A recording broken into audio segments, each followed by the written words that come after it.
पक्के करने हो, अगर 5 नंबर आपको विज्ञान यानी केमिस्ट्री का बीपीएससी में जो 72वें प्रीलिम्स के एग्ज़ाम है, तो ये क्लास आपके लिए है। तो हेलो दोस्तों, वेलकम टू माय चैनल दूर बीपीएससी क्लासेस। इसमें मैंने 20 क्वेश्चन पहले ही विज्ञान में रसायन विज्ञान का केमिस्ट्री का पहले ही करवा दिया। जिसने नहीं देखा वो जाकर ज़रूर देख लो। और ऐसे सारे टॉपिक पर मैंने टॉपिक वाइज सारे PYQ करवाए हैं, प्लीज़ जाकर उसे देख लो। एंड मैं सच कह रही हूँ, आपको बहुत पसंद आने वाला है, क्योंकि अगर सीरियस स्टूडेंट हो तो ये क्लासेस बिल्कुल आपको लगेंगे कि हाँ आपके यूज़फुल वाले क्लासेस हैं। तो आप भी देखो एंड अपने दोस्तों के साथ शेयर भी करो एंड कमेंट करो आपको कैसा लगा। तो शुरू करते हैं आज की क्लास, जिसमें है क्लास नंबर 2 रसायन विज्ञान का। और ये देखो, ये सारे टॉपिक मैंने कंप्लीट करवाया है। अभी चल रहा है रसायन विज्ञान और बहुत जल्द एंड हो जाएगा सारा। और टेंशन नहीं लो, यहाँ पर मैं समसामयिकी के बहुत सारे क्वेश्चंस हैं, बहुत अच्छा क्वेश्चंस है। और जितने 20 ईयर में पूछे गए सारे इसमें स्टोर हैं, तो आप लोगों के साथ ज़रूर शेयर करूँगी।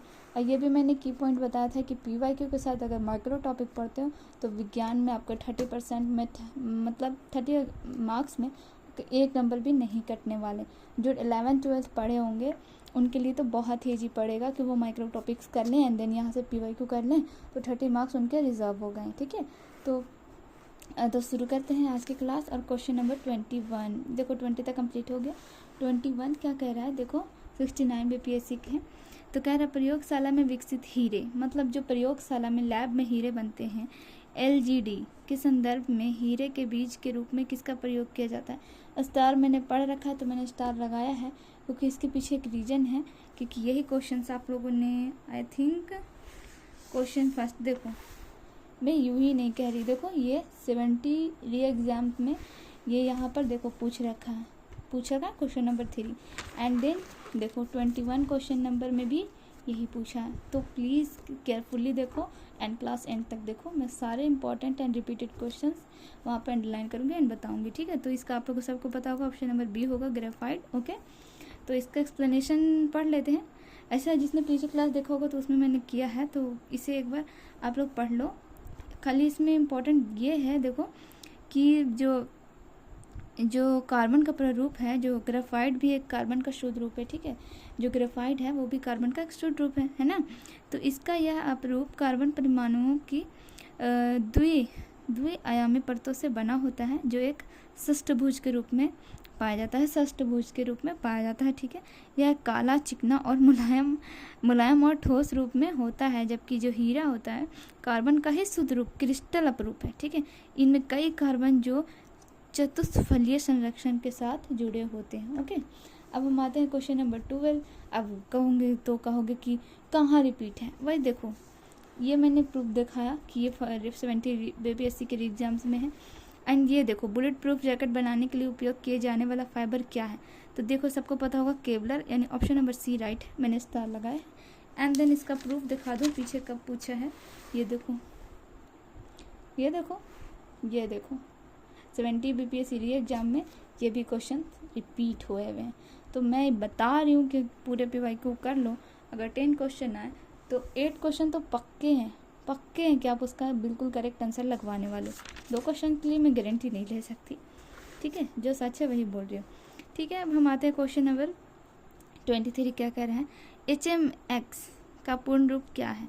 तो देखो इसका फुल फॉर्म होता है हाई मेल्टिंग एक्सोलेटिव, यानी ऑप्शन नंबर बी केवल एक सही है, हाई मेल्टिंग एक्सप्लोसिव। ठीक है, एक्सप्लोसिव ओके, XMS। इसका देखो, इसका एक्सप्लेनेशन है उसे हम देख लेते हैं। XMS का पूर्ण रूप तो बता दिया मैंने, इसे ऑक्टोजोन भी कहा जाता है। ठीक है, इसे क्या कहा जाता है, ऑक्टोजोन। यह एक शक्तिशाली और नाइट्रोमाइक उच्च विस्फोटक है, ठीक है, जो रासायनिक रूप से RDX से संबंधित है। RDX तो सभी जानते होंगे, एक विस्फोटक होता है RDX। ठीक है, अब हम आते हैं क्वेश्चन नंबर 24। विलायक के प्रति इकाई आयतन या प्रति इकाई द्रव्यमान में उपस्थित विलय की मात्रा को रसायन में किस रूप में जाना जाता है। तो ये जाना जाता है विलयन की सांद्रता, यानी ऑप्शन नंबर सी एकदम करेक्ट है, राइट है। शायद ये पूछ रखा है क्या, विलयन यहाँ नहीं पूछ रखा है, लेकिन शायद मैंने एक बार और देखा, मैं पढ़ रखी हूँ ना, तो शायद हाँ आगे आपको मिलेगा ये क्वेश्चन भी रिपीटेड। तो देखो, विलयन के प्रति इकाई आयतन अर्थात इकाई द्रव्यमान में उपस्थित विलय की मात्रा को रसायन में विलयन की सांद्रता के रूप से जाना जाता है। ठीक है, विलयन की सांद्रता मुख्यतः 2 प्रकार के होते हैं। जिस विलयन में विलय की मात्रा कम होती है उसे तनु विलय कहते हैं, और जिस विलयन में विलय की मात्रा अधिक होती है उसे सांद्रित विलयन कहते हैं। ठीक है, इसका रासायनिक सूत्र C/m/v होता है, इसे याद रखो। यहाँ से नहीं पूछा तो इसका फॉर्मूला पूछ सकता है, जहाँ C सांद्रता है जबकि m घुले हुए विलय का द्रव्यमान है, एंड जो v है वो घोल का कुल आयतन है, वॉल्यूम है। ओके, हम आते हैं क्वेश्चन नंबर 25 क्या कह रहे हैं, जरा सा एक बार ध्यान दो। अब ध्यान दो, देखो, मेडिकल केमिस्ट्री में दवाओं का वर्गीकरण किस आधार पर सबसे अधिक उपयोगी है, तो सबसे आणविक लक्ष्य मतलब अणुओं के हिसाब से आणविक आयनिक। ठीक है, ऑप्शन नंबर बी राइट है। रसायन विज्ञान में जिन दवाओं का वर्गीकरण का आधार आणविक लक्ष्य पर आधारित होता है वे दवाएं सबसे अधिक उपयोगी होती है। ओके, अब हम आते हैं क्वेश्चन नंबर 26। निम्नलिखित में से कौन सा प्रतिक्रिया की दर को धीमा कर देता है? कौन सा प्रतिक्रिया की दर को धीमा कर देता है? तो देखो, इसमें होगा उपयुक्त में से कोई नहीं, ऑप्शन नंबर डी। अब क्या कर देता है, एक्सप्लेनेशन पढ़ लेते हैं, क्योंकि हमें हर क्वेश्चन का जवाब पता होना चाहिए। हो सकता है कि उपयुक्त में से कोई नहीं डाल के रियल आंसर को डाल दे, तो हमें इसका नॉलेज होना चाहिए। ठीक है, तो विषमांगी उत्प्रेरक में अभिकारक उत्पादन एवं उत्प्रेरक की भौतिक अवस्था विभिन्न रूप के कारण बुद्धिमान रहती है, जबकि समांगी उत्प्रेरक में पदार्थ की उपस्थिति से अभिक्रिया में भाग नहीं लेता, यह केवल क्रिया की गति को प्रभावित करता है। वह पदार्थ जो स्वयं उत्प्रेरक का कार्य नहीं करता लेकिन अपनी उपस्थिति से उत्प्रेरक की उत्प्रेरणा शक्ति को बढ़ाता है, उत्प्रेरक वर्धक कहलाता है। ये आप लोगों ने पढ़ा होगा। ये क्वेश्चन है कैटेलिस्ट से, क्योंकि जो भी केमिकल रिएक्शंस होते हैं उसमें अगर कैटेलिस्ट डाला जाता है तो वो रिएक्शंस के साथ नहीं जुड़ते हैं, बट हाँ रिएक्शन को फास्ट करने में, स्लो करने में वो बहुत कारगर होता है। ठीक है, क्वेश्चन नंबर हम 27 पे आते हैं। 27 क्या कह रहा है, देख लो, सूची मिलान करना है। तो ये कलर से संबंधित है, एक बार देख लेती हूँ।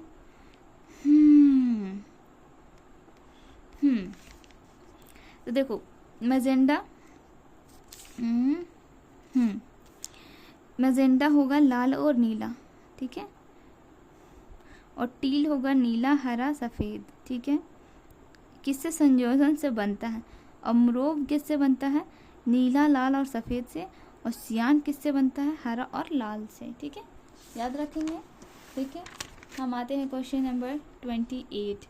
28 क्या कह रहा है, कुछ धातु ऑक्साइड को अम्ल और क्षार के साथ अभिक्रिया कर नमक और पानी बनाते हैं। इन्हें उभयधर्मी ऑक्साइड कहते हैं। ठीक है, उभयधर्मी ऑक्साइड के उदाहरण क्या है? तो L2O3 and ZnO। Option number B एकदम करेक्ट है। ठीक है, अब हम आते हैं इसके एक्सप्लेनेशन। देखो, कुछ धात्विक ऑक्साइड अम्ल तथा क्षार के साथ अभिक्रिया कर लवण और जल बनाते हैं। ठीक है, ये बात तो सच है। एसिड बेस जब मिलता है तो सॉल्ट प्लस वाटर बनता है, सभी को पता होगा, है ना। उन्हें उभयधर्मी ऑक्साइड कहते हैं, जैसे कि L2O3, ZnO सब कहते हैं। ठीक है, अब देखो, कह रहा उभयधर्मी जो अम्ल तथा क्षार दोनों प्रकृति रूप से होते हैं। ठीक है, मतलब वो नेचुरली होते हैं। यह ऑक्साइड अम्ल तथा क्षार की प्रतिक्रिया कर लवण तथा जल बनाते हैं। उभयधर्मी ऑक्साइड की अम्ल के साथ प्रतिक्रिया कुछ इस तरीके से होती है। ठीक है, देखो, उभयधर्मी ऑक्साइड अम्ल के साथ प्रतिक्रिया इस तरीके से करता है। ये उसके एग्जाम्पल्स हैं। आते हैं क्वेश्चन नंबर 29। कौन सी गैस अपने ग्रीन हाउस प्रभाव में से ग्लोबल वार्मिंग में योगदान करती है?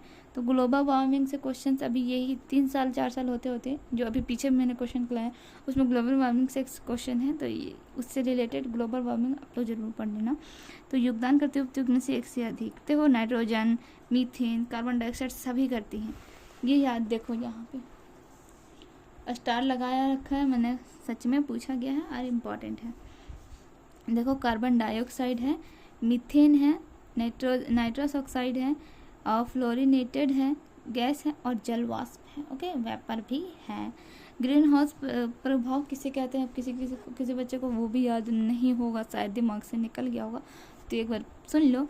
कह रहा है ये एक ऐसी घटना है, ग्रीन हाउस एक ऐसी घटना है जहाँ पृथ्वी के वायुमंडल में उपस्थित उपरोक्त ग्रीन हाउस गैसें सूर्य के ऊष्मा को अवशोषित करके पृथ्वी को गर्म करती है। ठीक है, जो वायुमंडल में जहाँ पर ग्रीन हाउस जो गैसेस होती हैं वो वायुमंडल में उपस्थित उपरोक्त ग्रीन हाउस जो गैस सूर्य के ऊष्मा को अवशोषित कर लेती हैं, जो सूरज से रोशनी आती है उसको अवशोषित कर लेती हैं। ठीक है, करके पृथ्वी को ही गर्म करती हैं। वर्तमान में जीएस की अधिकता और अधिकता ऊष्मा अवशोषण के कारण ग्लोबल वार्मिंग जैसी समस्या उत्पन्न हो गई है। ओके, हम आते हैं क्वेश्चन नंबर 30 क्या कह रहा है? देखो, अम्ल धातु कार्बोनेट से प्रक्रिया कर गैस मुक्त करती है, तो वो क्या करती है? तो कहती है carbon dioxide. Option number B right है। अम्ल धातु कार्बोनेट से प्रक्रिया करके CO2 गैस मुक्त करती है। आते हैं क्वेश्चन नंबर 31। HOOC फिर COOH, ये कौन सा अम्ल है? तो ये सबको पता होगा, ये ऑक्जेलिक अम्ल है जो कि टमाटो यानी टमाटर में पाया जाता है। लिखने का थोड़ा तरीका अलग है, ये आप लोगों ने ऐसा देखा होगा, कुछ COOH एंड COOH कुछ इस तरीके से लिखा रहता है इजीली, थोड़ा सा उल्टा करके लिखा हुआ है, तो डोंट वरी। ठीक है, ऑक्जेलिक एसिड का जो सूत्र होता है वो देखो C2H2O4 होता है। इसी चीज़ को हम लोगों ने ऐसे भी लिख रखा है। ठीक है,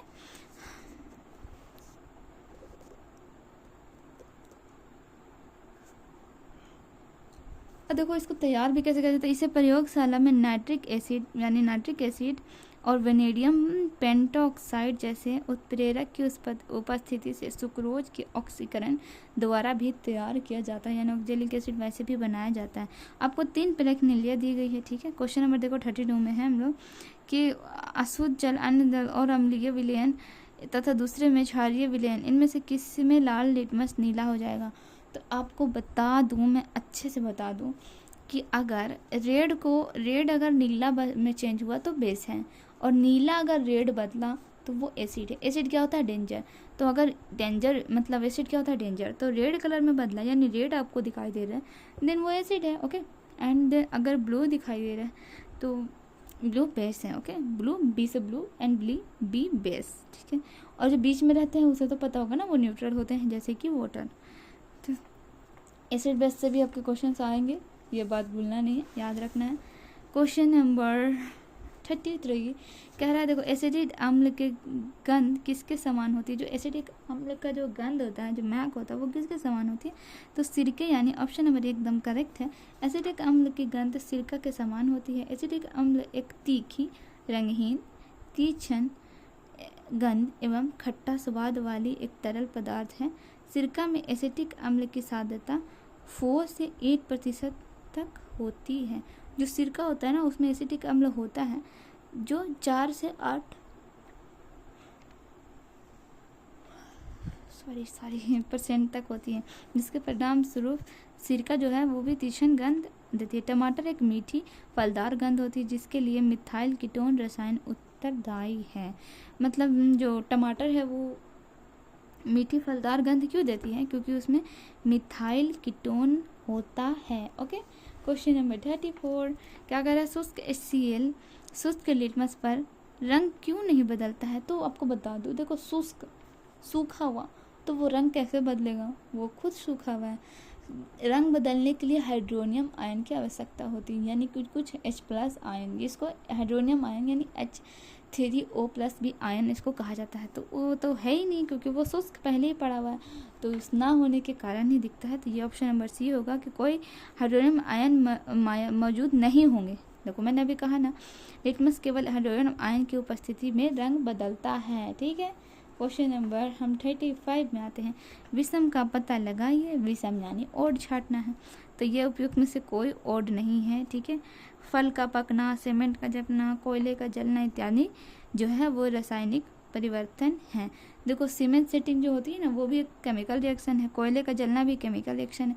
केमिकल फिजिकल तो जानते होंगे ना, केमिकल जो फिर से हम उसको न्यू प्रोडक्ट जैसा था वैसा नहीं बना सकते, और फिजिकल में होता है कि चेंज हुआ एंड देन फिर कन्वर्ट। बट केमिकल में ऐसा नहीं होता। एक बार अगर कोई चीज़ आप जला चुके हो देन वो फिर से वैसा नहीं हो सकता, तो वो केमिकल चेंज है। तो द सीमेंट सेटिंग भी केमिकल चेंज है। कोयले का जल गया तो वो जल गया, और फल का पकना मतलब पक गया तो पक गया। ओके। और फिजिकल चेंज याद रखो, बर्फ़ को सबसे अच्छा एग्जांपल है याद रखने के लिए कि बर्फ़ को हम आइस में बदल सकते हैं क्योंकि वो चेंज हुआ, एंड फिर आइस को हम बर्फ़ में, पानी में मतलब बदल सकते हैं। क्वेश्चन नंबर 36 क्या कर रहा है, हीरे और ग्रेफाइट के बारे में निम्नलिखित में से कौन सा कथन सही है। अरे बाबा, ये क्वेश्चन कितने बार हमारे पास लाओगे। देखो, हीरे और ग्रेफाइट के बारे में निम्नलिखित में से कौन सा कथन सत्य है, सही बात पूछ रहा है। तो उनकी विद्युत चालकता समान होती है। कैसे समान हो सकती है, नहीं हो सकती ना। उनके पास समान कृष्ण संरक्षक तो नहीं, ये भी हम लोगों ने पूछा। देखो, वहीं से क्वेश्चन पूछ रहा है, बस आपको बस जो एक्सप्लेन किया हुआ है उस टाइप का क्वेश्चन, उसको सबको देख लो, उससे बाहर नहीं आने वाला।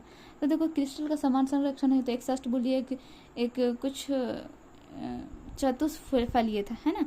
उनके पास समान डिग्री की कठोरता होती नहीं बाबा। डायमंड बहुत ज़्यादा कठोर होता है, बाकी कार्बन उतना नहीं होता है। तो उपयुक्त में से कोई नहीं होगा। ऑप्शन नंबर ई एकदम करेक्ट है। अब आते हैं क्वेश्चन नंबर 37। किस नियम के अनुसार समान ताप समान और दाब पर सभी गैसों का निश्चित आयतन के अणुओं की संख्या समान होती है। तो वह अवोगाड्रो का नियम, ठीक है, यानी ऑप्शन नंबर डी एकदम करेक्ट है, अवोगाड्रो का नियम। ठीक है, याद रहना चाहिए अवोगाड्रो का नियम क्या, समान ताप दाब पर सभी गैसों के समान आयतन के अणुओं की संख्या समान होती है। ये इंपॉर्टेंट है, ग्राहम्स का नियम, बॉयल्स नियम एंड चार्ल्स नियम।